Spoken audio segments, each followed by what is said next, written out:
Weather is likely April 1st, April 2nd, and April 3rd across the central and eastern USA, and I will be going through the main details in this weather forecast. So starting with the current day 1 outlook, this is for April 1st, 2026. Happy April Fool's Day, but this severe weather is not April Fool's. We actually have 3 different risks. We got a double barrel risk, which you don't see often, maybe once a month, maybe only once every 2 months. Start off, I'll zoom in here. Some of the cities that will be impacted are from Texas, such as Abilene, Wichita Falls, also in Oklahoma, Woodward, Tulsa, Oklahoma City, all the way up to Wichita and Kansas City. This is going to be our main threat, where damaging winds, large hail, and a few tornadoes are possible. We also have a double barrel threat over here. This is for Columbus, Louisville, Washington, D.C., capital of the USA, Baltimore, Richmond, and Roanoke, as places in Virginia, almost all of Maryland, and also southern Ohio. There's also a marginal risk that extends all the way down from Mexico, all the way, through Missouri, southern Illinois, then all the way up to New Jersey. It's our tornado risk, as I was saying earlier. One of the main threats is going to be tornadoes. So we have northern Texas areas near Abilene, Wichita Falls, Oklahoma City, Woodward, Tulsa, and Wichita could experience a few tornadoes, possibly even a violent tornado or two embedded if one of these storms can stay discreet and produce a strong tornado. We also have a wind threat. We have a red threat, which is a 30% intensity for places near Woodward, Tulsa, Oklahoma City, and Wichita Falls. And then for our hail threat, it's quite similar. We're hail up to 2 inches and gusts up to 80 miles per hour.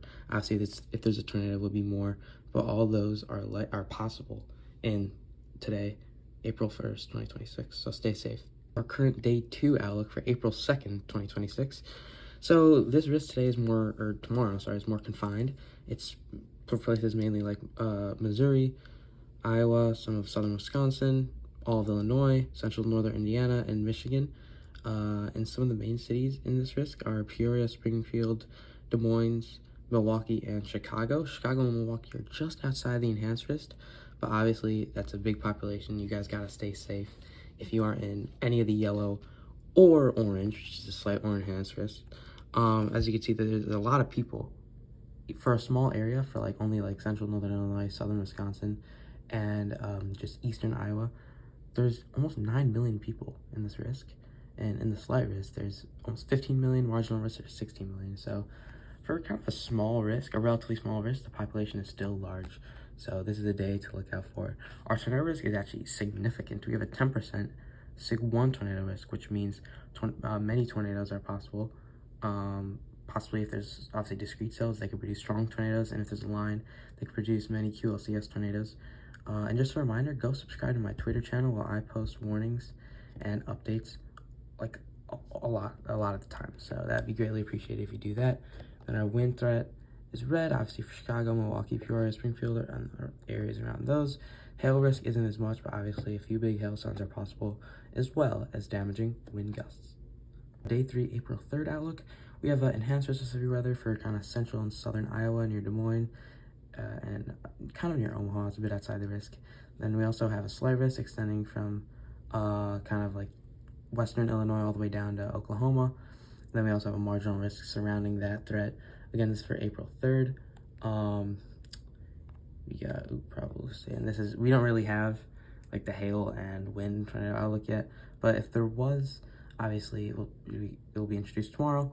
But damaging winds and large hail is possible from anywhere in central northern Oklahoma all the way up to that central Iowa risk, and the main risks will be near Des Moines, Iowa, and Hannibal, Missouri, and the surrounding areas. So stay safe. Here's our outlook for Wednesday, April 1st. So I'm just going to lead you through. I'll kind of zoom in a little bit. Sorry, it's a bit blurry, but we got some storms firing up kind of late afternoon, evening here across Oklahoma and northern Texas, the area we talked about in this outlook. If any of these storms can stay discreet, they can produce possibly damaging tornadoes. So you guys are in anywhere central northern Texas, Oklahoma, Kansas, even Missouri. You guys got to stay safe. Where if a few cells can stay discreet, they can produce tornadoes and obviously other bad things such as wind and hail. But these storms are eventually going to combine into a line, like they almost always do, and this will be more of an overnight threat where an isolated tornado or two is possible. But obviously it probably wouldn't be strong because there will be really no cells left, and then this will fizzle out. But we will have our risk tomorrow as well. As for Thursday, April 2nd, As we can see, kind of from that was the overnight showers. They're gonna fizzle out kind of when we get to the midday. We got some still rain, possibly some ice and sleet and snow as well in places like Minnesota, North South Dakota, northern Wisconsin, northern Michigan as well. So that's another risk that we should watch out for. But then we got kind of another risk assembling, like I said, Thursday. Kind of got a line, and possibly where you see yellow right there could be cells, which could produce tornadoes, damaging winds, and large hail. So you obviously got to stay safe. Again, main risk is Iowa, Illinois, Indiana, and basically southern Michigan, as well as southern Wisconsin. So keep out. Always have a way to receive alerts. It's an important thing to do in this type of situation. But then after that risk, we have the Friday risk, which I think will be kind of more widespread. But obviously, you guys still got to be careful if any of these storms can stay discreet. Like I said, they can produce tornadoes in any of these 3 days. The environment is favorable as we are moving forward into severe weather season. But then they're obviously forming a line of thunderstorms in Oklahoma, Missouri, Arkansas, and Texas. And that's going to move forward eventually, becoming more widespread, like stretching across the whole country and fizzling out as we get later and later. I just want to say thank you guys all so much for watching my forecast. It really means a lot. I'm a young aspiring meteorologist. It would mean a lot if you like and subscribe to this video. Thank you guys for watching, and I will keep you updated and tuned on my Twitter page and on this page, breaking severe weather events.